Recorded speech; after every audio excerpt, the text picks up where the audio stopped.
Welcome, everyone, and thank you so much for joining us this evening. We'll go ahead and get started. My name is Natalya DeRobertis-Theye. I am a Missoula resident and a member of the League of Women Voters of Missoula, the host of this evening's event.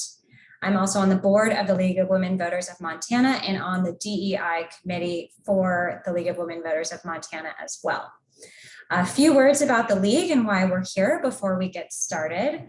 The League of Women Voters is a nonprofit and nonpartisan organization committed to empowering voters and defending democracy. The League of Women Voters adopted its diversity, equity, and inclusion policy in June of 2018 and elevated this policy to a core part of its bylaws in June of 2020.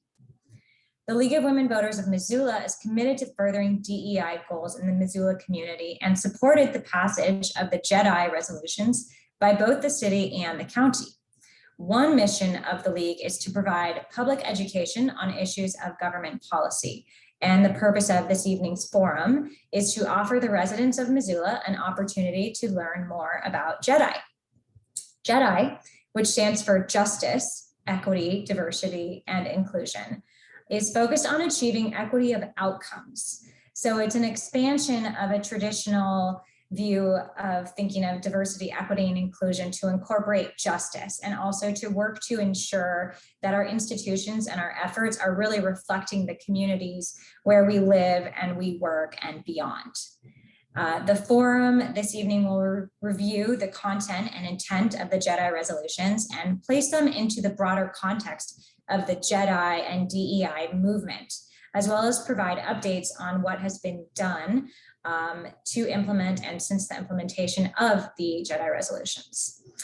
I want to briefly thank Nancy Leifer, Mary Laporte, and other members of the League of Women Voters of Missoula for helping to put this evening's event on. I want to, of course, thank all of you for joining us. And before we get into, till we jump right in, I want to also acknowledge that although virtual and remote, for me, and I assume all of you, we are joining on the Aboriginal territories of the Salish and Kalispel peoples. We acknowledge that. Today's session will be recorded, and if for any reason you need to drop off early, you will receive a recording of the event. We will have plenty of time for Q&A, and in order to go into the Q&A, please use the Q&A box. You can feel free to ask questions throughout the presentations, and we will get to those questions at the end. So you should see on your screen a little box for Q&A, and that's where you can enter your questions. Here's a quick run through of our program this evening. First, Dr. Salena Beaumont-Hill, the inaugural Director of Inclusive Excellence for Student Success at the University of Montana and a member of the Crow Nation, will provide the larger context for the DEI and Jedi movement. Next, Mirtha Becerra, one of 12 City Council member representatives and originally from Chile, will discuss why the City Council decided to introduce and pass the Jedi Resolution, as well as talk about the vision and the challenges it brings. After that, Juanita Vero, one of our 3 county commissioners, she's originally from rural Greeno and a partner at E-Bar-L Ranch, one of Montana's oldest family-owned and operated dude ranches, is going to discuss why the county decided to introduce and pass the Jedi Resolutions, as well as the vision and challenges that brought as well. We are then going to move on to the progress on implementation of Jedi in the city and the county. Ashley Brittner-Wells, Missoula National League of Cities Jedi Coordinator and a member of the LGBTQ community, and Rozlyn Haley, the Missoula County Jedi Fellow, as well as a candidate in the Masters of Public Administration program at the University of Montana, will report on the progress of implementing the Jedi Resolutions. Ashley will then go over an example from a Missoula cohort organization, Partnership Health Center. And as I mentioned before, we will then have plenty of time for questions as well as a few brief closing remarks. So once more, thank you so much for being here. Do share your questions throughout. And without further ado, I would like to introduce Salena to kick us off. Good evening, everybody. I get to be the first to go on this panel, and I really appreciate being invited to speak with you all. So hopefully I can provide enough information to lay the foundation for the rest of our panelists. I am a member of the Bzalga Nation, and I'm also a descendant of the Amaskapi Bagani, which is the Blackfeet Nation here in Montana. I was raised on the Crow Reservation and grew up on my family's ranch here in Montana. I feel like that's an important context for you to know about me so that you understand the perspective that I'm bringing to this conversation. I'm also a mother, a grandmother, an auntie, a sister, a wife, and all of those roles within the Crow culture are really important. And I carry those responsibilities not only in my day-to-day life, my personal life, but I also carry those on into my professional career. I've worked in student support services for the University of Montana and back at home, Little Bighorn College, for the past 22 years. I've spent a lot of my career focused on supporting American Indian students in higher education, and have just recently been able to broaden that scope to all Black, Indigenous, and people of color students on our campus. So I feel very honored to serve in this role for the University of Montana. With that being said, I'm in my 10th month at the university in this role. I think that'll speak a little bit to where we're at, not only locally but nationally, in regards to DEI, what we commonly hear DEI, Jedi, EDI, all of these terminologies. And some of the work that I've been doing, just and I also want to say that I definitely don't see myself as an expert in the field of DEI. I am an Indigenous person. I have had experiences with racism, oppression. I know firsthand the importance of diversity, equity, and inclusion within our systems.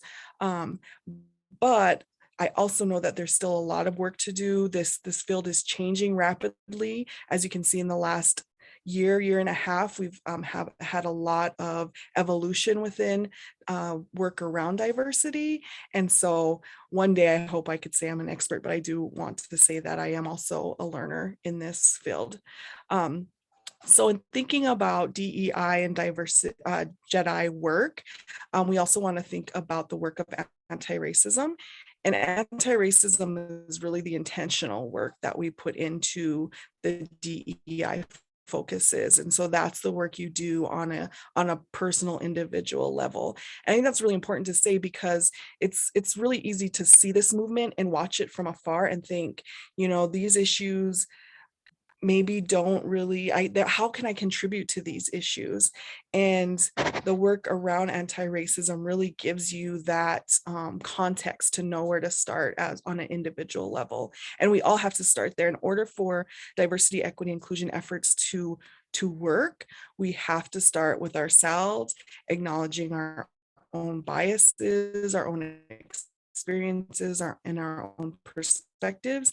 We also have to make an effort to educate ourselves further. Like I said, I've spent my personal experience and I've spent my career working with American Indian students and have always felt very adequate in that area. And now I'm working with a bigger population of students of color, and I'm doing the work to make sure that I am understanding their experiences and learning more about their cultures, because that is an important part of this process. So when we're thinking about anti-racism, the movement, in the United States really started with our Civil Rights Act in 1964, but I'm in a justice for sorry, can't remember the title of a training that's held on campus around anti-racism. And today the facilitators open it up with, as long as there's been racism, there has been resistance to that. And so this work has been happening since colonialism began on this continent. It hasn't always been organized or titled or described in acronyms, but the work has always been happening, and you can see examples of that throughout our history. I won't try to give you a history lesson, because that is also not an expertise area I have, but just thinking about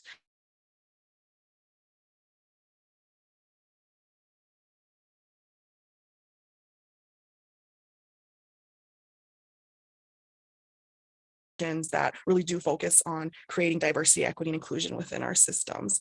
And so just thinking about some of those organizations, I'm going to name a couple of them.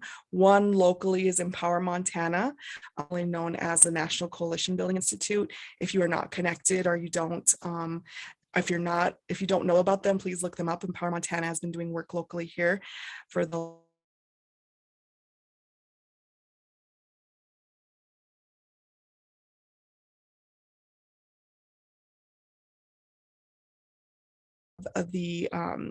it's currently in established in around the late 90s and the early 2000s, and so that's where some of these national organizations have begun to really organize and address these issues. And so one last comment about contributing to this work.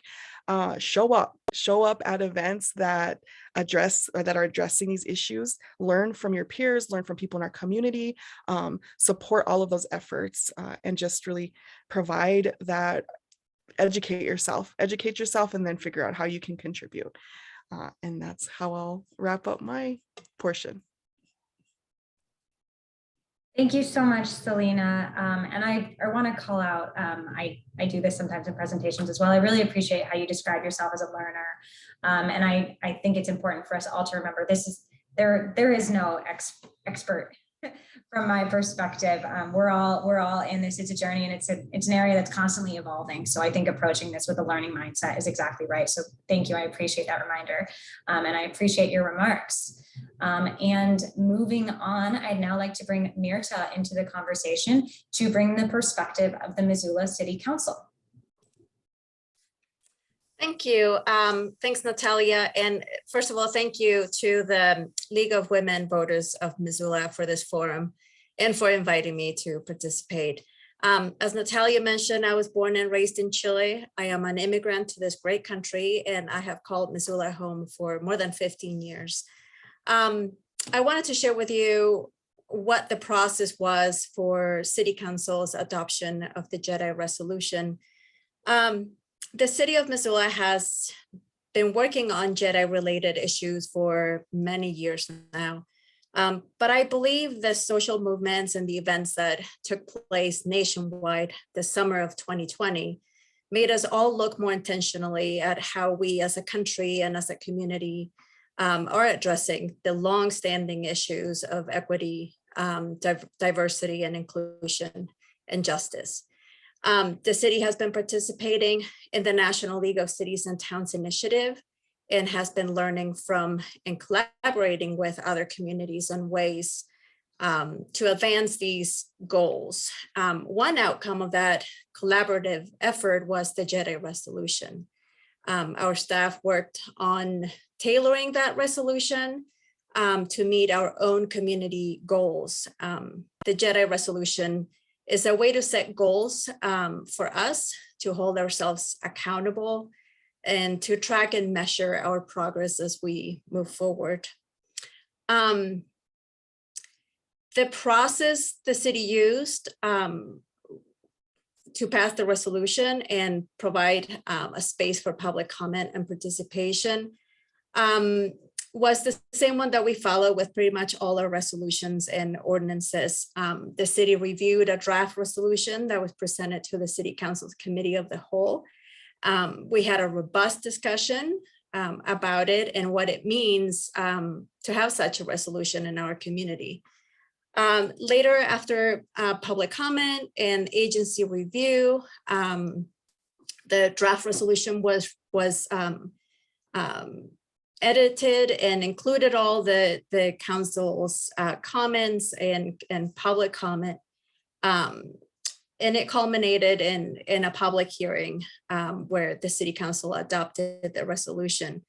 Throughout this process, there was opportunity for public engagement via our website and our Engage Missoula site, as well as direct comments from the community to the City Council. We took all of that into account when reviewing and approving the resolution. In terms of the vision of what Council hopes this would achieve, I would say that part of this work is twofold.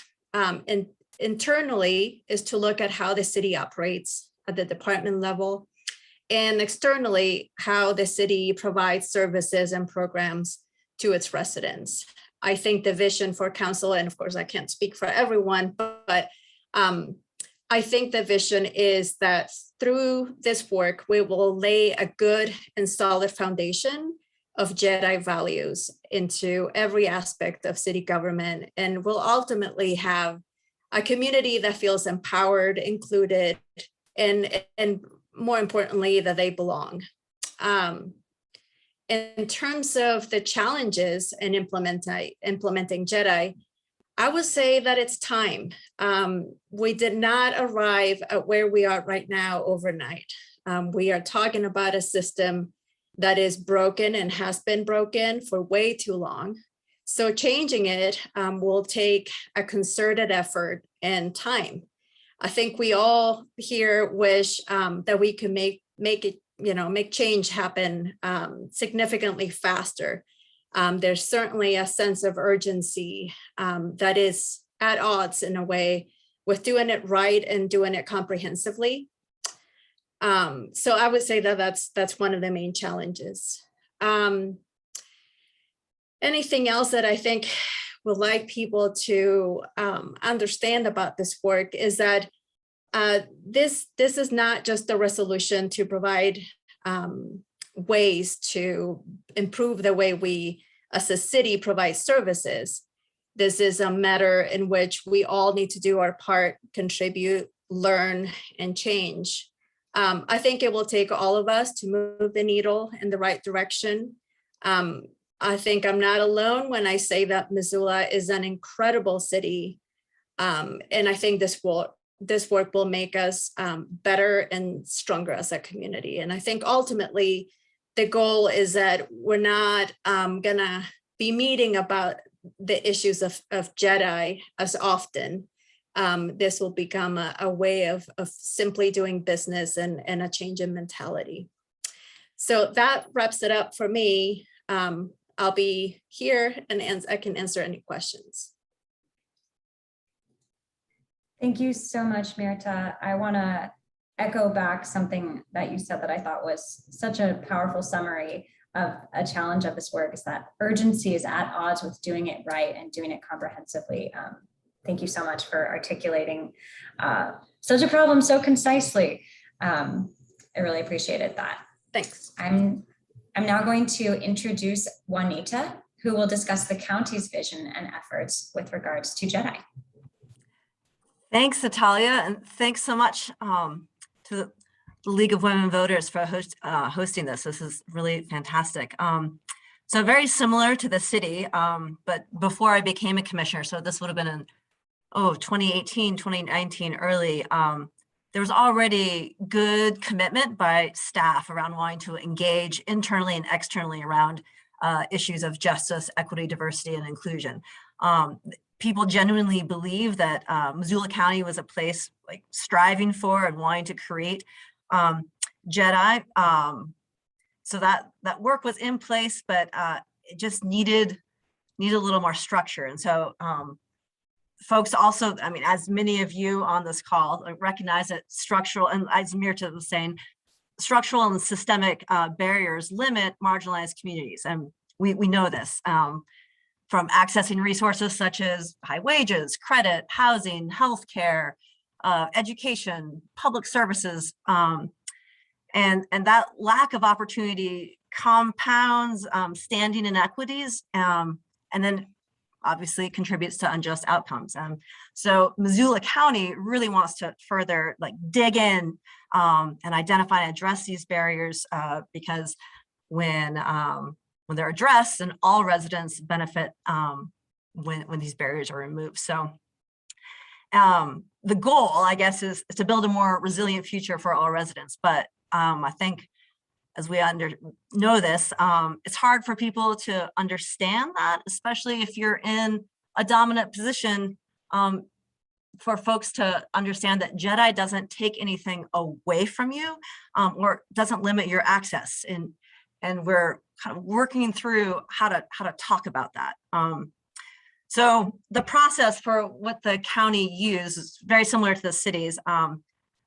Early staff discussions under Vicki Zier, who was longtime county employee, 35 years, 6 years as chief administrative officer, started these discussions in early 2019. And then our current chief administrative officer, Chris Lounsbury, brought the proposal of a Jedi coordinator position to our fiscal year 20 budget. So that would have been summer of 2019.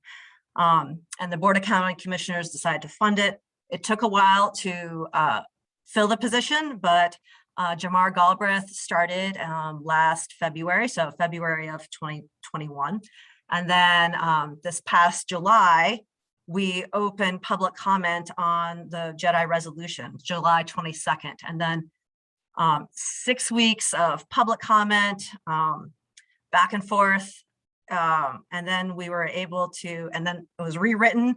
And finally on September 2nd, we signed the Jedi Resolution with and solidified Missoula County's commitment to Jedi. There's still work being done, obviously. So we have an internal working group that's led by the health department with representatives from the city and county. They were already working on this and they continue to do this work. We asked them to participate in that hiring process, reached out to several community partners, so All Nations Health Center, Open Aid Alliance, Montana Gay Health Task Force, which is also LGBTQ plus focused. Worked with Lisa Biskevich, who's our health promotion supervisor with the Missoula City County Health Department. And we asked for their input on job descriptions and how we should prioritize and think how Missoula County could be a better partner. Came away from those discussions recognizing that some things that we could actually do would be changes to our personnel policy, develop an internal and external equity advisory group, and we're working on those right now. And we also decided to hire an intern, Rozlyn, who's here with us, to work with Jamar as part of the Master's in Public Administration program. And they work together to provide opportunities for future leaders to lead in this work and learn in this space. So like Mirtha was saying, what's the vision that the county wants to achieve? Right now, Missoula County is working through a strategic plan. It's like 4 years in the process, but we're one of the, actually probably the only county in the state that is trying to do this. And the strategic plan is pretty big because it's 30 plus departments and 11 elected officials. And how are we going to do this? How do you come up with a strategic plan for a public entity like this? And so we're working with Montana State University's local government center and slowly working through that. And this past December, we were actually able to create the skeleton and like the scaffolding, if you will, and we get that in place. And so with Jedi, it's like climate change or climate resiliency, Jedi is the lens through which we look to make decisions here at the county. Everything from zoning, transportation, land use planning, housing, to HR policies, work in the auditor's office, not to mention the work with our attorney's office and the sheriff's department. All that work around jail diversion is nationally recognized. And so again, we're using Jedi as a lens, and how can we best make use of taxpayer dollars and better serve the public trust. So challenges, Missoula County is and can appear to external partners and the public as a very non-diverse place. While we've made strides, it's many things like recruitment of jobs, it's seen by folks as inaccessible or unattainable. And so we have to really work harder there. And so we've started to do some things like, okay, move applications online, limit the amount of information that's needed in that initial application phase, but we still have a long way to go there. And of course, people can also feel, you've seen this in public meetings, defensive when hearing the word Jedi or the terms. And I think that's often a function of folks just not knowing what other people are dealing with.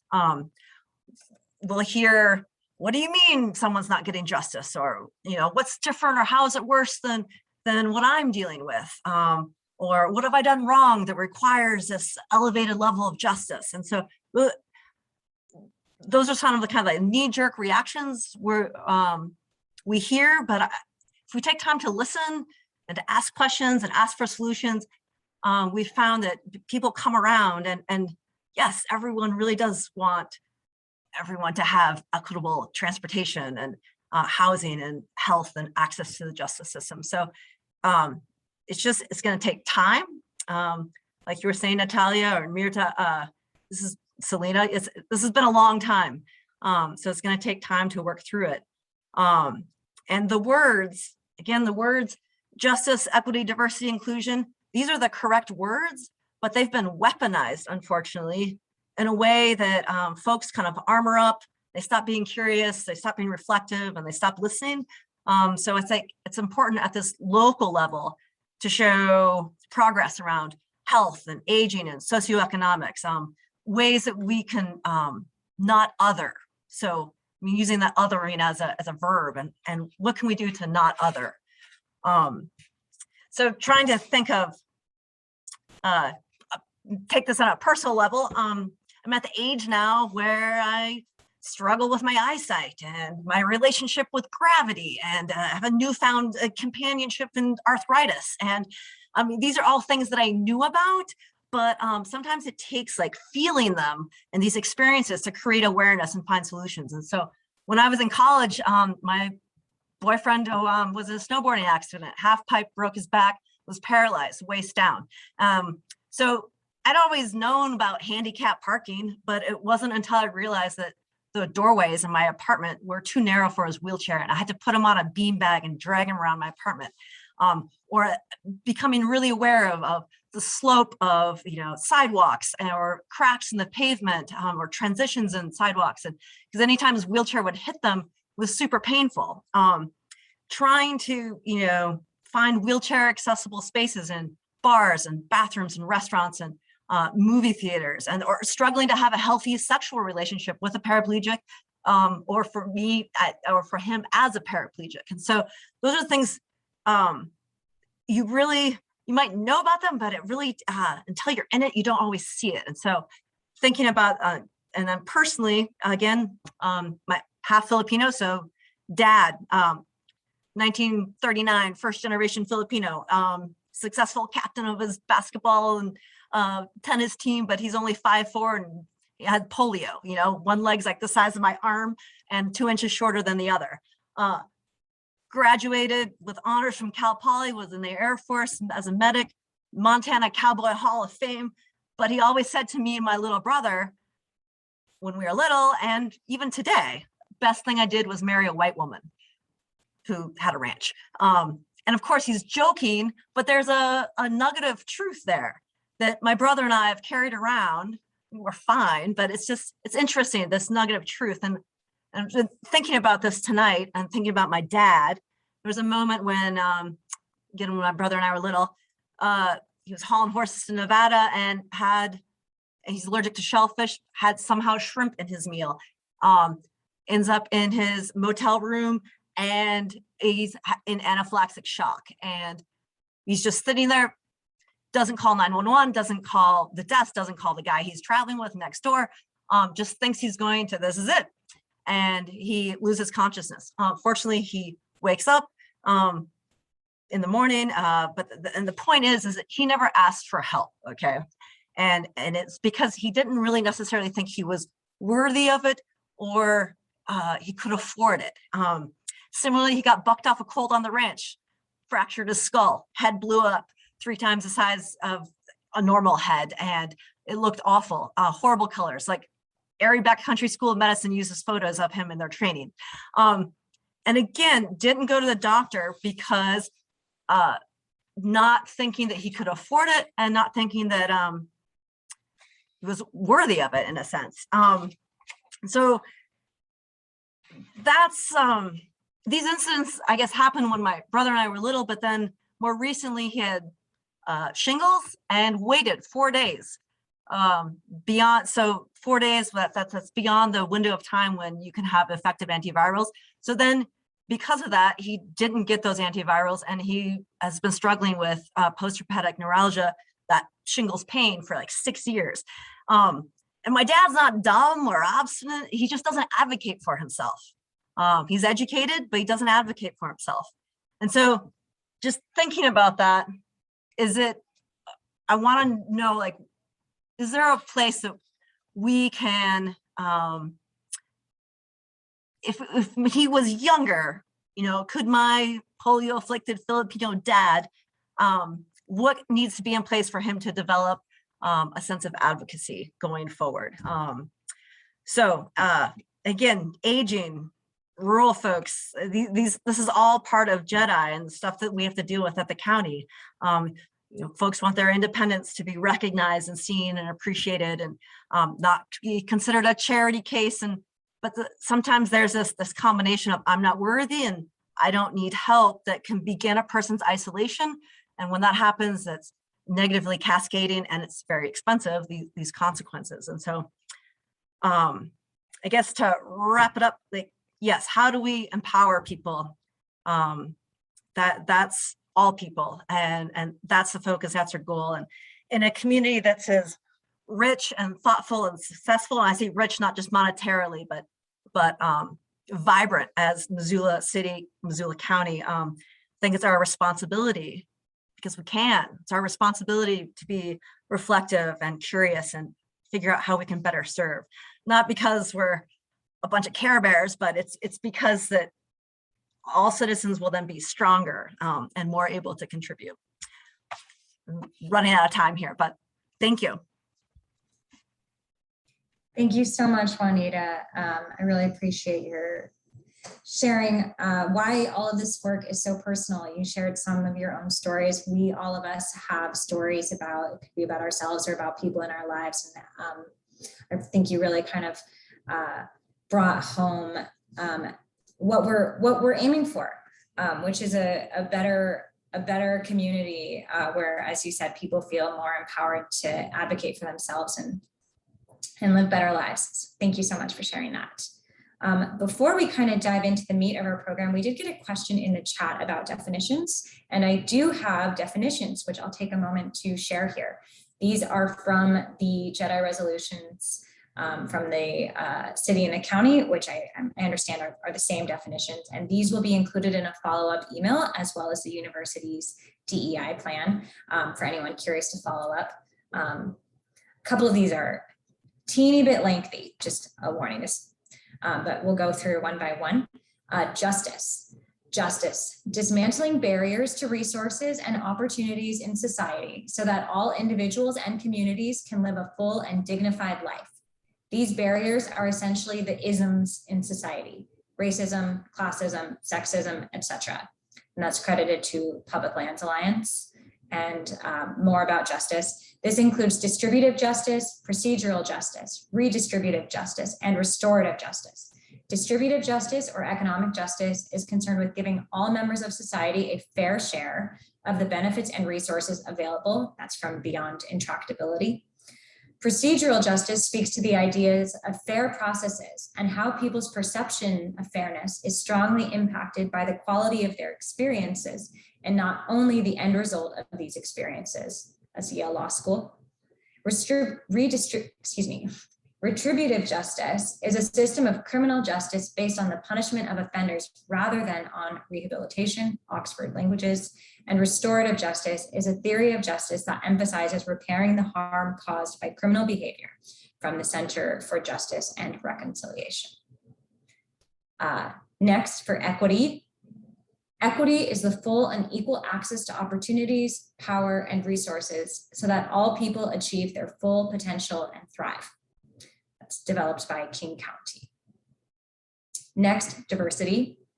Being composed of a demographic mix of an intentional collection of people, taking into account elements of difference across national origins, languages, ethnicities, races, skin colors, cultures, generations, religions, spiritualities, socioeconomic backgrounds, sexual orientation, gender identity, and gender expression, as well as different skills, abilities, customs, values, behavioral styles, beliefs, and where these identities intersect. That is adapted from D5 Coalition and Michigan Nonprofit Association / NEW or New Centers Diversity, Equity, and Inclusion Toolkit. And finally, for inclusion, the full engagement of individuals sharing power at all levels of an organization. All members are valued, respected, and supported. The active inclusion is reflected in an organization's culture, practices, and relationships that support a diverse workforce and is an intentional demonstration that counters the historical exclusion of underrepresented communities. Inclusive organizations ensure equal and full participation in decision-making processes by considering all views. While a truly inclusive group is not necessarily diverse, a diverse group may or may not be inclusive. That is also from the D5 Coalition. Okay, sorry that was such a mouthful, but thank you for the question. And again, you'll all receive links to those resolutions. And moving on, as I mentioned, into the meat of the program, the what is getting done. For answers, I will turn it over to Ashley, the Missoula National League of Cities Jedi Coordinator, and Rozlyn, the Missoula County Jedi Fellow, who will report on progress of implementing the Jedi Resolutions. Ashley and Rozlyn. I'll go ahead since we can't both be on the screen at the same time. I'm Rozlyn. I am the Jedi Fellow student at the University of Montana. And I am really excited to be here. And I am actually kind of honored to be here with this panel of women as a student and being able to work alongside them. While I am a student, I'm also a person who has been working in public administration for over 20 years. And so I've seen a lot of that, and that is sort of, and currently where I'm at is I've worked through criminal justice, parking, and now I'm in the Equal Opportunity Office at the University of Montana. And if you caught that, if you might be asking yourself, why would you be interested in being a Jedi Fellow if you're already working in the Equal Opportunity Office at the University of Montana? And what I want to share about that is what I've seen and through my work. Oftentimes, when I get to meet a person, it's after they've been harmed or after they've experienced some harm, and then we work to address that. What is so exciting about what I see happening here with the county and the city, and one of the reasons why I'm so excited to be part of this group, is because it's a progressive and proactive way of addressing systemic issues that are barriers to our marginalized groups. And I don't want to use that generally. I'm not trying to not identify the groups that are being harmed, but in general, anyone that is, people that are disabled, different ages, by people of color, the LGBTQ, yeah, I'm very nervous, but the LGBTQ community and others.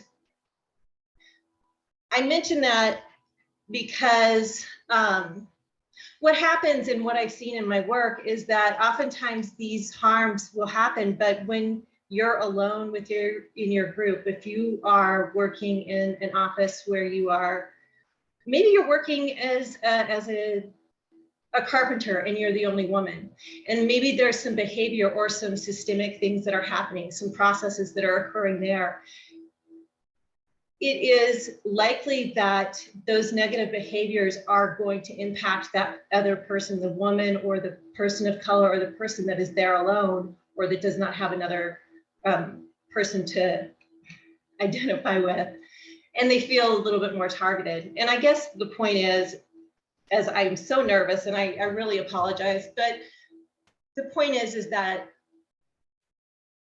the harm is disproportionate, whether we think about it. It's not okay. I don't know if that makes any sort of sense. So in effect, what I really want to say is that where I work now is I work at the tail end of when things happen. What's exciting about what Missoula County and what the city's doing and what the Jedi initiatives are is that they're trying to get ahead of that. The other thing that I'm really excited about in terms of what we're doing here is the acknowledgement of the injustice and the historic harm that has been done. And so for those of you that are interested in that, I recommend that you go ahead and take a look at the resolutions. I felt that was very important and foundational. In fact, we were talking today about talking about Jedi initiatives or diversity, equity, inclusion, any of these types of topics. And what is the anchor? What can we go back to? And when we were talking about this, these acknowledgements of harm and systemic barriers is the anchor that we can always go back to reassess where we are looking at things in terms of Jedi. So, all right, that was a lot for me. I'm just going to share a few things that we are doing internally. So first of all, we were trying to identify within Missoula County some of the Jedi initiatives that are already in place. As you may have noticed, that there have been a lot of work on this for a long time, and identifying where that work is happening and what is happening is an important part of pulling it all together and empowering that movement. Finding commonality among those initiatives, and then of course, identifying those areas where work still needs to be done. Building relationships and collaboration is very important for this work. You might notice that based on the very different people that are here on this panel today, where we have the university, the city, and the county all talking about their Jedi initiatives. These collaborations, I believe, are going to give us power to make some real long-term change in our community. In addition to internal collaborations and partnerships, with that Jedi lens is one of the things, like Jamar participates in a lot of the meetings where he can bring forward the Jedi lens, or the lens of a perspective of people that may be experiencing barriers that may not have been considered otherwise. And so that is an important part of decision making, to identify where those barriers are so that they can be considered. And then in addition, outside of Missoula County, we are collaborating with partners in the community. One of those efforts is partnering with the Jedi Advisory, or developing partners in the Jedi Advisory Board Development Committee. So our initiative is to create a community Jedi Advisory Board through this committee, and they are working on that. The important part of that is that we have diverse voices that are guiding the work that we're doing. So when we think about how are we going to define Jedi, we need to think about how are we going to define Jedi for our community. And so that's where a lot of these conversations come in, because I don't think that Jedi may not look the same in every community. It's going to be special to what we need here in Missoula. And then on from that, we've also partnered with the city and the university with the League of Women Voters and National League of Cities. And with that, I'm going to go ahead and let Ashley talk more about that program. Thank you so much for letting me be here. Thanks, Roz. You did great. Hi, everybody. I'm Ashley Brittner-Wells. I use she, her pronouns, and I am the City of Missoula National League of Cities Jedi Coordinator. Like Rozlyn, I started my position as a fellowship about 9 months ago at the City of Missoula through the Master's in Public Administration program from the University of Montana. And because of the National League of Cities project and the length of it, they needed a little more help. And so I'm just a temporary employee of the city, but very excited to be a part of this project and with you all tonight. So thank you for being here. Around the time, the end of 2020, there are a couple different things happening at the city. The National League of Cities accepted us into this 2021 cohort, which was the City of Missoula in conjunction with 7 other cities throughout the nation, working on an equity and resiliency kind of action plan within each organization. And so it was us and Milwaukee, Wisconsin, Plainfield, New Jersey, and a bunch of other cities throughout the country at different points within their journey of kind of embarking on DEI and Jedi efforts. And we had some really powerful, moving kind of presentations from a former National League of Cities cohort member, Las Vegas, who passed the Jedi Resolution. It was a DEI equity resolution in their case, but something that committed their organization, their city, to doing this work.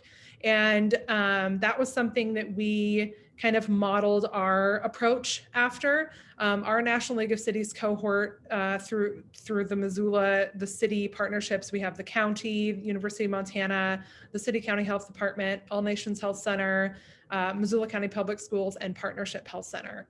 And that's been a really collaborative approach to creating a work plan and creating some things that we can bring to the community soon to hopefully align our efforts and do this work together and kind of, move in the same direction as a city, not just as the city of Missoula and as an organization, but as a city as well. And so our resolution was modeled after the Las Vegas resolution and some research that we did around other municipalities and some of their DEI efforts and things that they committed to. I've had conversations with organizations and municipalities from Washington State to Pennsylvania, and then through our National League of Cities technical assistance. That project was a year long, and it just ended. And so a lot of that process informed, the creation of the resolution, and then partnering with the county, I feel like really strengthened that effort as well. Around the same time that we began the National League of Cities process, we are also undergoing a research and auditing kind of process by a local organization called Learn Missoula.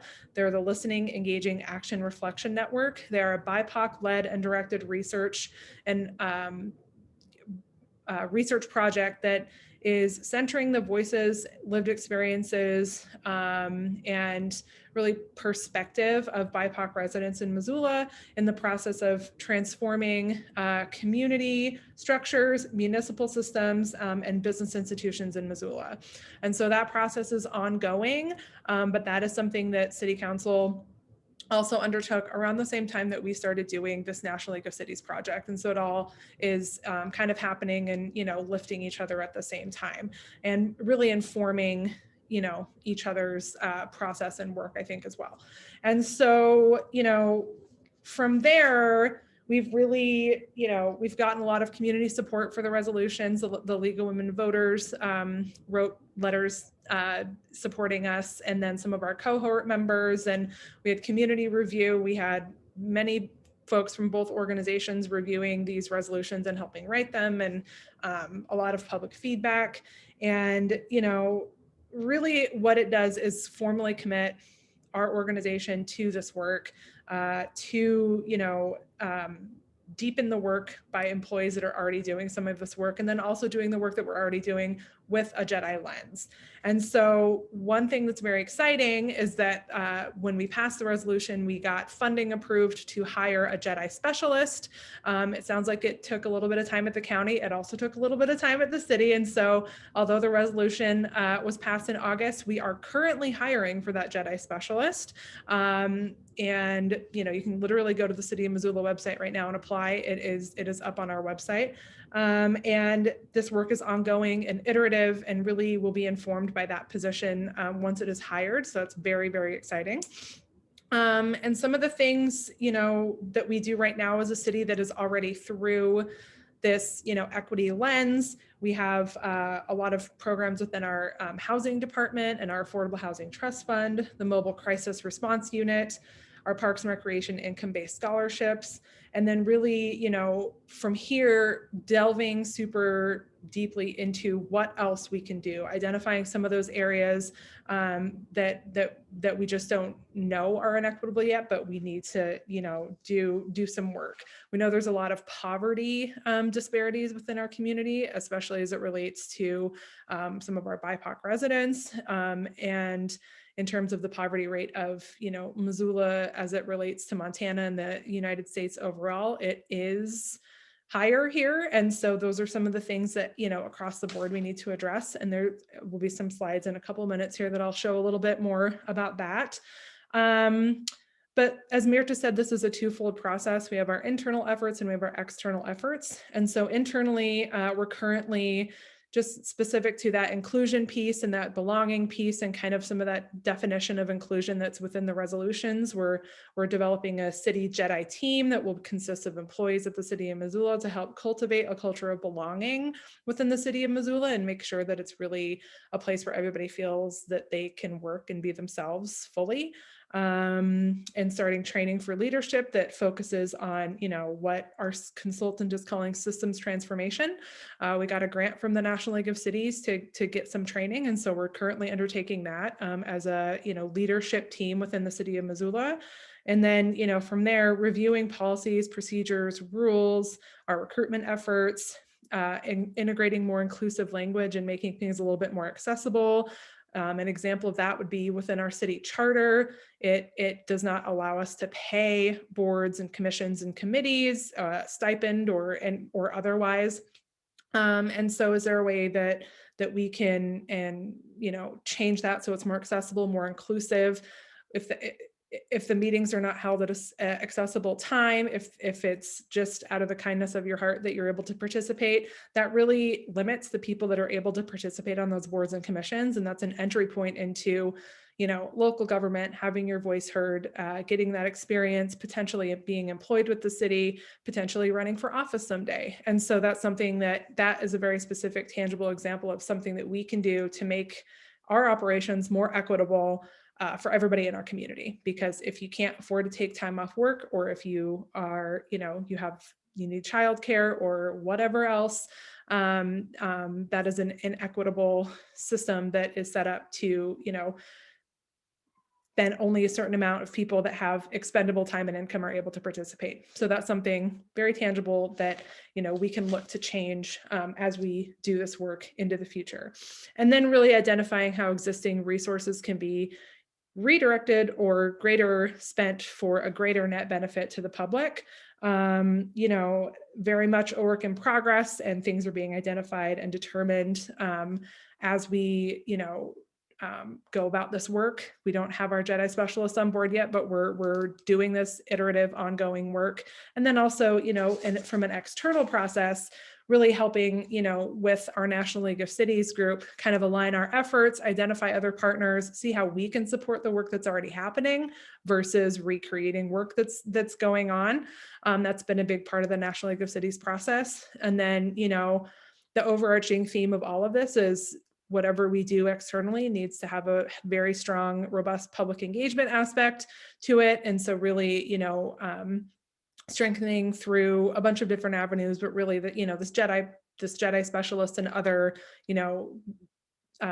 positions within the city, being able to, meet folks where they are, really provide accessible public engagement opportunities for folks. And then, when we hear something and we're listening and we're learning all this information, doing something about it. So that takes us to our, kind of partnership aspect that I was talking a little bit about with the National League of Cities. We're very lucky that we have so many incredible organizations that are doing this work within the city, within our community already. Nancy, if you want to pull up the slideshow.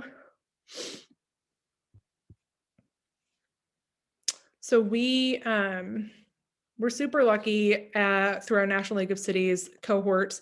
And I think just in our community to have Partnership Health Center be a part of our community. Partnership Health Center is a health center that is a community health center where everyone in our region can receive high quality healthcare and no one is turned away due to inability to pay. And they're doing some really incredible work with equity in general, but this is a part of the slideshow that we showed at our City Council Jedi Resolution presentation last summer when we were attempting to pass the resolution. You can go to the next slide, please. That just kind of illustrates some of the disparities that exist in our community. Missoula is a 91% 6% white community. And so a lot of what we need to do is really find data that we can disaggregate and, drill down to find the disparities within some of these communities. But we do know that some exist already, poverty being one of them. This is the Montana poverty rate by race, just breaks down all of these different groups and the percent of that population that experiences poverty in our state. You can go to the next slide, please. This is the national data about minority groups that experience homelessness. We know in Montana, in Missoula specifically, that our BIPOC, that our homeless population, our houseless population is made up at a disproportionate level of our BIPOC neighbors than it is our white neighbors. And so this is a kind of national representation of similar data. Actually, here in Missoula, I believe American Indian and Alaska Native are higher than any of these other groups. But nationally, it's very similar in terms of the disparity that those groups experience. Excuse me. You can go to the next slide. These are some of the zip codes within Missoula and the poverty levels with which they, or the levels with which they experience poverty. I grew up in East Missoula, Montana. That's 59802. I did not grow up very, very wealthy. I will say that. But that neighborhood, that demographic, that zip code has a 24% poverty level at this point, 40% for 59801. So that's Heart of Missoula, but also Franklin to the Fort and the north and west side. 28% poverty level for 59808, which is West Broadway, Mullen and Reserve, and the airport. And then it goes on from there. You can go to the next slide, please. So this is a really incredible, depiction of some of the ways that structural inequities can affect a person's, social determinants of health and then their mortality rate, frankly. So structural inequities upstream of classism, racism, and sexism will, affect, you'll see the little guy on the little person on the side here, socioeconomic environment, physical environment, health behaviors, healthcare.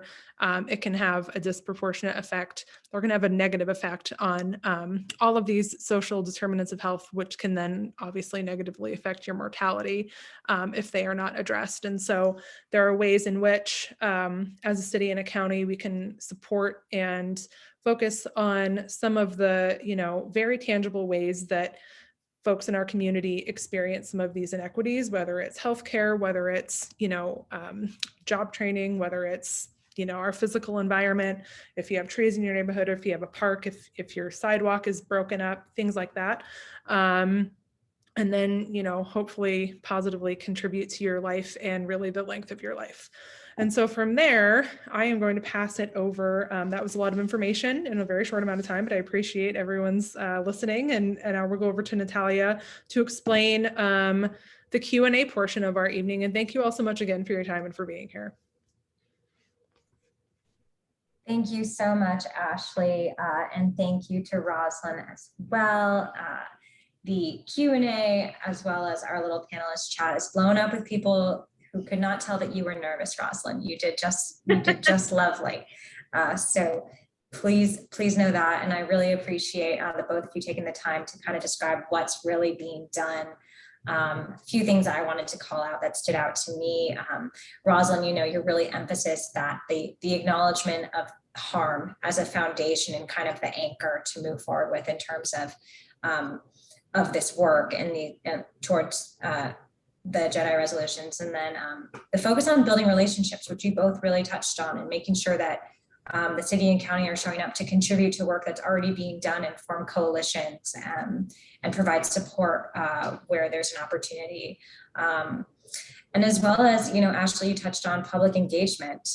And I thought that might be a great place to begin this Q&A. So there are lots of Q&As coming in. I see them. Please use that Q&A box that you see there. That's what we will draw from. If your question is for someone in particular, feel free to specify that. Otherwise, I'll do my best to route them where appropriate and give everybody a chance to speak. And I wanted to begin with about that public engagement. Ashley or anyone else who'd like to contribute, can you describe some planned opportunities for more public engagement on Jedi in the future for both city or county? Well, right now, that's kind of something that we're planning or trying to figure out a plan for, in terms of, having, specific convenings in each neighborhood or each, zip code or whatever it is, so that folks don't have to, there's not just one opportunity that you can engage in the plan itself. And then, that's it, like really going to neighborhoods and making sure that we're engaging with folks there. And then also engaging with, some of the community organizing groups that are a part of our community and things like that. And so that's kind of in process and in the planning stages, but I think it really comes down to, not just providing one way to engage, but we have the Engage Missoula website that we can duplicate whatever we do in person on that website, which is really cool. And we use that for a lot of different projects at the city. And so I think that's a great way to offer, a couple different entry points, and then really being intentional about going and, engaging with folks and meeting them where they're at, because we shouldn't just provide one opportunity and then, well, if you weren't free at Tuesday at 3, that's the time that we were taking comment, like making sure that we're being more intentional than that. I can add, sorry about that. I was just going to add to that a little bit too. And all of the conversations that we've had in terms of gathering information from people, we talk about potential barriers and how to make sure that we're identifying ways to get information from everyone. So I just bring that up because those are the things that come up in these meetings when we're talking about how we're going to get information. Thank you, Rozlyn. We had a question that I think Salena volunteered to answer. We are looking for a definition of BIPOC, and apologies for not providing that up front. Salena, can you educate us? I can. BIPOC stands for Black, Indigenous, and People of Color. And I'm really glad that question came up because, again, the acronyms are so freely used, and it's really important when we're talking about diversity, equity, and inclusion topics that we are all understanding the terminology. So thanks for that question. Thank you, Salena. And yes, thank you for that question. I wanted to move on to a question about one of the isms, which is ageism, which our questioner points out does not get much attention. Whenever I have seen it brought up, it has been dismissed as a figment of my imagination, especially when trying to get hired in the workforce. How specifically will you be incorporating resistance to ageism in the hiring process in our community?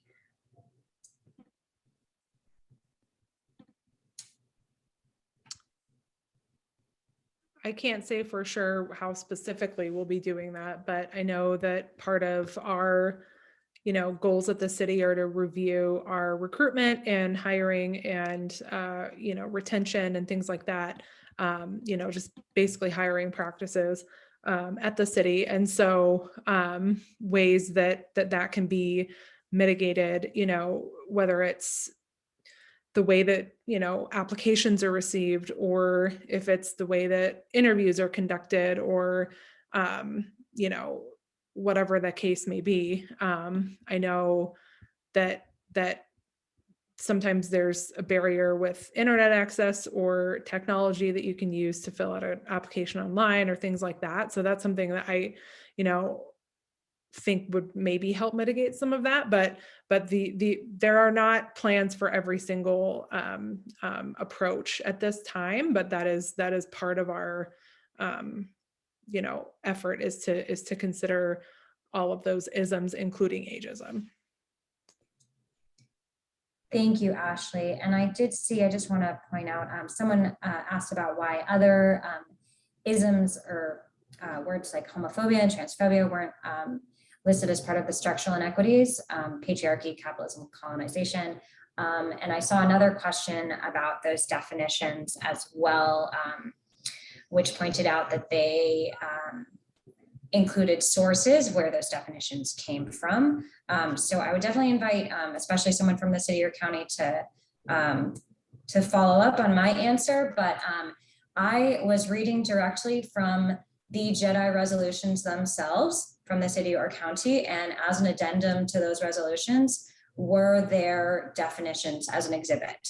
And in the definitions that the city and county adopted, they just gave credit to those organizations from whom they borrowed the exact language that they used for those definitions. So my understanding is that they were just sourcing where they got that language, and that those are the official definitions that the city and the county are using.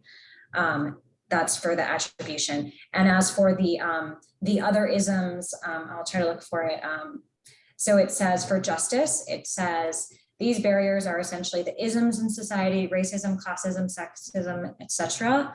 I interpret that as including classism and colonization and the patriarchy and those other examples, transphobia, homophobia.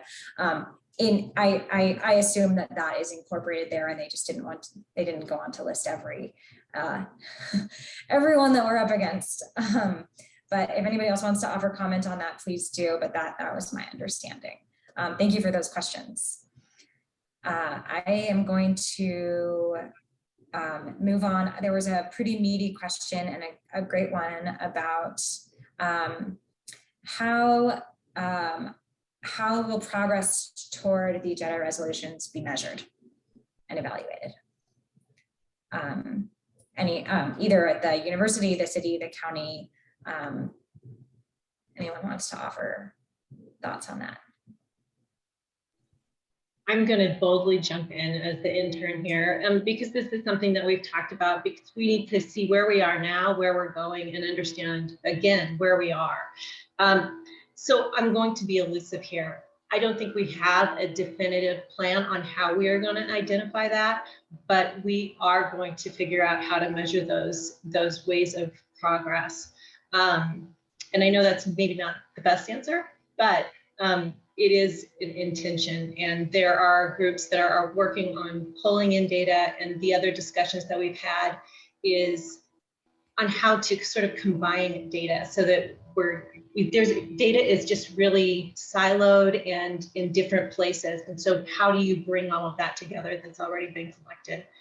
So I appreciate that question. I think it's going to take a lot of work, but we will get there. At the university, sorry. No, please go ahead, Salena. At the university, we are actually our diversity plan just was updated and released in September, and we have an accountability plan which will follow up with each of the different owners of the pieces of the DEI plan. So we'll ask for a progress report. They'll be reporting to our Diversity Advisory Council, which also includes students on that council. And so we'll be getting feedback from students. We'll be asking for what has been accomplished, what roadblocks occurred in achieving some of these goals, and then we'll ask for new goals to be set as achievements are made. And so that process will happen yearly. And we actually are just having our first round of progress reports this month. So it's definitely an important part of the process. Thank you so much, Salena. We have a question about how the Jedi specialist position is being advertised. I don't know everywhere that it's being advertised, unfortunately. I would have to check with the Human Resources Department. We have advertised it on our website. I know it's on LinkedIn, and we do other, governmental website postings as well, I believe. But I think there was also the intention to do more targeted outreach. I know that we've sent it out through our National League of Cities cohort, and then those folks have sent it out externally to members of our community as well. Jamar sent it out to the Jedi Advisory Board Development Team, which is 50 plus members of the community, which is really great. And then I think there are, as I've mentioned, improvements that we can make within our, processes overall. I would have to check with human resources, see exactly how they do their recruiting. But I do know that this has been relatively, it's been distributed throughout the community within a lot of the groups that we've talked about tonight. So. Thanks, Ashley. Yeah. We have a question about the future of Jedi. The question is, will the city be paying $150,000 a year for this program until we as a city deem that the program values are ingrained? Will we be keeping the Jedi specialist on indefinitely? And I think in addition to those specific questions, I think what it's getting at is what happens in the future with regards to Jedi.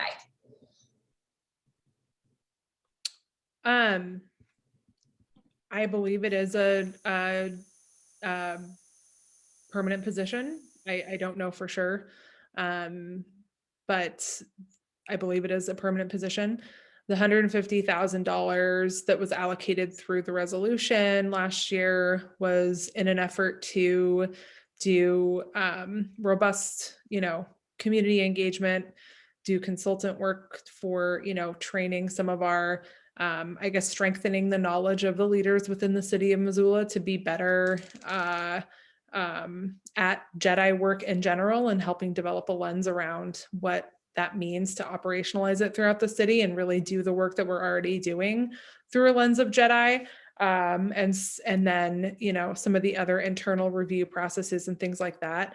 I don't know what the ask will be for fiscal year, the next fiscal year, 22-23, but I think it will involve probably something above the Jedi specialist, but I can't say for sure. I don't know that I'll be a part of that process. I know that this process, we were trying to get funding for the position specifically so that we could move the work forward, but I'm not sure what the plans are, for a budget ask for next year at this time. Thanks, Ashley. Rozlyn. Thank you. I don't know if everybody can see my hand raised. The one thing I just wanted to add to that is that when you listen to the presentations, and I think Salena maybe brought this up, is that this has been an ongoing historical effort in order to reach equity. And, when I think of, and I'm not, I'm an intern, and when I think about my government, I think about what I want. I think as a community member, how important is that to me? And so I think it should be an ongoing thing, but that's me as a community member believing that this is something that we should always have our eye on. So that's my hope. Thank you, Rozlyn, and Ashley as well. And this next question, I believe you volunteered to answer as well, Rozlyn. Our participant says, I've been attending the advisory group planning meetings. If that's what it's called, they're not sure. I'm not sure either. What are your expectations from that group? I think this is a really great question. This is a good example. I am a very impatient person. You cannot be impatient in public administration. And you especially cannot be patient if you're going to take the time to really think about and listen to people that are going to be affected by the decisions and the structures that you're going to build. So the intention of the planning committee, in my understanding, is to establish a Jedi advisory board for the community. The planning committee is also going to define what exactly does that Jedi advisory board do. So is it, and we'll talk more about that in the meetings, but the reason why we don't have, this is the group that is going to define this. It is not me or any other public official. It are the people that are participating in the planning committee. And so that's what the planning committee is going to do. You're going to make this Jedi advisory board, and you're going to define it for our community based on your experiences. Thank you so much, Rozlyn. You made me laugh out loud because I am also not very patient. And I think it really brought it back to what Mirtha said earlier, which again, I just really loved. The urgency is at odds with doing it right and doing it comprehensively. And I think that's a tension that so many of us doing this work really feel. So thank you for that response. We have a question about, the question specifically is, are there any Jedi presentations in middle or high schools? And I would just kind of expand that to, or any plans to involve younger people in either education or informing these efforts.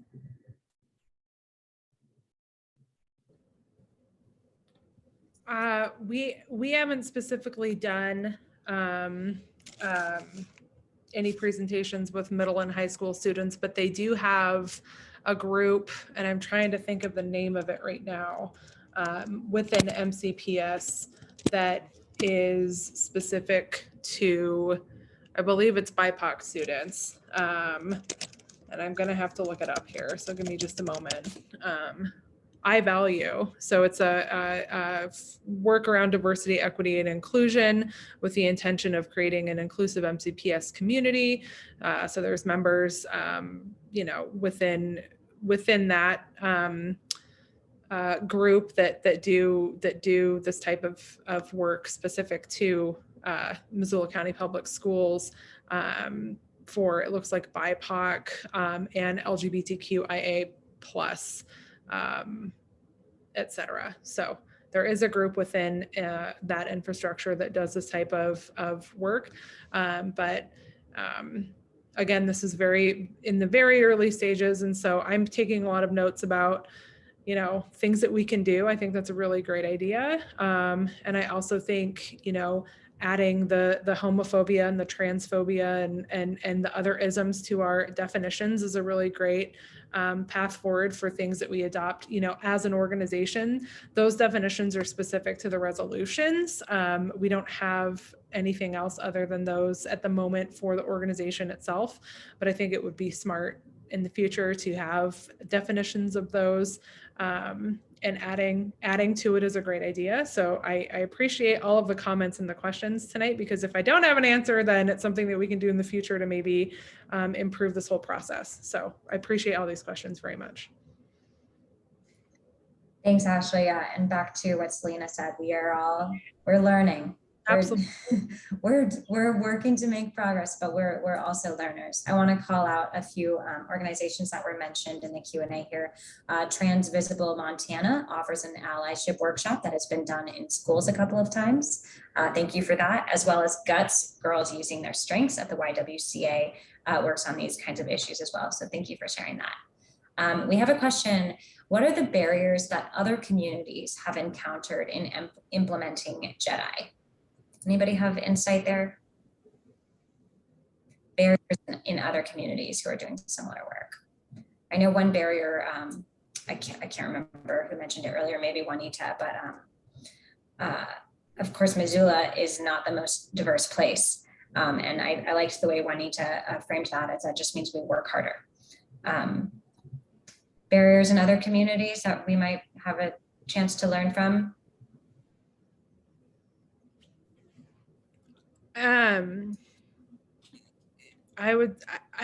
don't have a specific example of a barrier from another community, but I have a specific example of something we've talked about in terms of, you know, kind of some of the convenings and, you know, public engagement that we've been talking a lot about, and kind of just reiterating, you know, why having one location and one day and one place to engage folks, it doesn't always work, because we were talking about, you know, having something in the summer or the fall next year. And it's like, well, some people, you know, travel for the summer, or it's, you know, a big powwow season, or a lot of people are working, you know, and there's just a lot of different things. There's Grizz games on Saturdays, you know, like things like that, where it's like, okay, we want to have these events, but then we're trying to think really specific to like our specific community and some of the barriers to engagement that we would have to overcome. And I think that's, and transportation and things like that. Like, could we, from rural, you know, Grado, Montana and Sealy Lake and places like that, like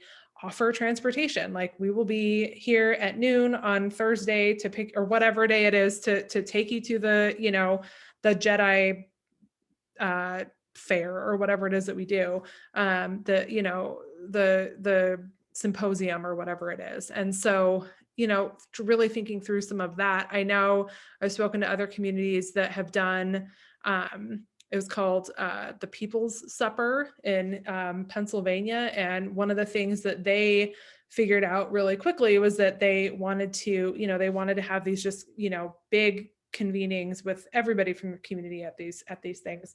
But then they started having more targeted, intentional groups of people that were similar. And that was when people felt comfortable bringing up things because they felt like other people in the room might be able to relate to what they were talking about. And so maybe something like that, in terms of, okay, well, I would go to this, convening, I would go to this people supper and, talk to, my elected officials or whoever, but I might not necessarily want to bring up some of the things that have happened to me as an LGBTQ person in mixed company because I don't know that everybody's going to feel empathy toward that from my perspective. So there's things like that have come up in some of the research or some of the conversations that I've had, but I can't think of any other specific examples. Oh, that's super interesting. Thanks, Ashley. Probably a good final question here, actually. Question about a resource list, but I'll broaden that to where can people interested in following this learn more, learn to engage, learn where they can follow progress, share resources with their friends and neighbors? That is also an excellent question, and it's in development. I would say that's something that we've talked a lot about, is having, a Jedi website where all of us kind of contribute at the same time. Or, right now we do have our Engage Missoula website that's pretty specific to, city specific efforts. But I think that it would be really valuable to have a central location, because that's something we've heard a lot, is just, communicating the efforts and communicating the things that we're working on. And so I think that will be coming down the pike, but I can't promise when or where, but that is something that we've talked about, is having a central location for all of these types of efforts so that we're working together to, get everybody on the same page. And then it's not confusing or people aren't trying to Google what's going on. It's really a central location. Wonderful. Thank you so much, Ashley. We're now going to move into very brief final remarks from a few of our panelists here. Salena, I'd love to begin with you. Just any brief closing thoughts. Thank you. Thanks everybody for participating this evening. My final thoughts are just to remember that Jedi, DEI, all of these plans are all living documents, are all living statements. As we work through these initiatives, goals are going to change, focuses are going to change. We're going to learn about new issues that maybe don't have as much attention as they do right now. So just being open and flexible, or I guess open to how this evolves, and just stay on top of, where we're going with this and how you can contribute to these efforts. Thank you so much, Salena. Mirtha, any concluding thoughts from you? Well, again, thank you for the opportunity, and thank you to everyone who joined us this evening. Your feedback is incredibly important as we move forward, so I really appreciate that. I guess I just want to re-emphasize, if you will, what Juanita said during her remarks, and that is that Jedi is not about taking away from people. It's instead a way to open the door and level the playing field to everyone.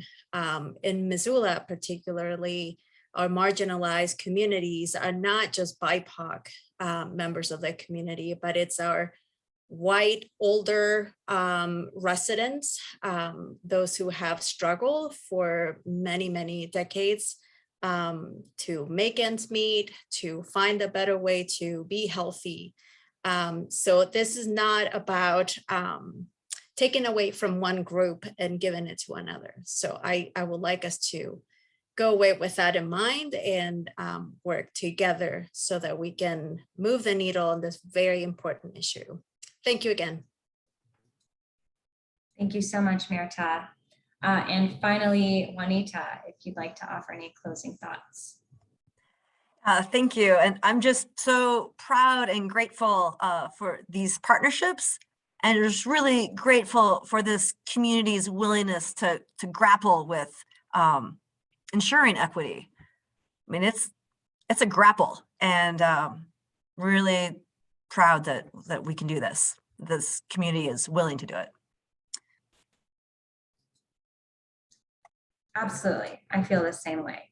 And with that, I want to thank each of our panelists, Salena, Ashley, Rozlyn, Juanita, Mirtha. Thank you so much for your time. I let people at work know here in Missoula that I was moderating this panel tonight, and I described it as a panel featuring some seriously badass women. And I think that has been proven out. It's an honor for me to be able to participate with you. Thank you so much. Thank you to all of our participants and for your attention and your excellent questions and your excellent input. Thank you to the League of Women Voters of Missoula, especially Nancy and Mary, who helped put this evening on tonight. As I've mentioned, this session was recorded. You will receive a recording. You'll also receive some of the resources that have been mentioned here, as well as information about how you can follow up or get more involved or continue to follow this conversation as it progresses. And with that, I'll let everybody enjoy the rest of their Tuesday evening. Thank you so much for being here.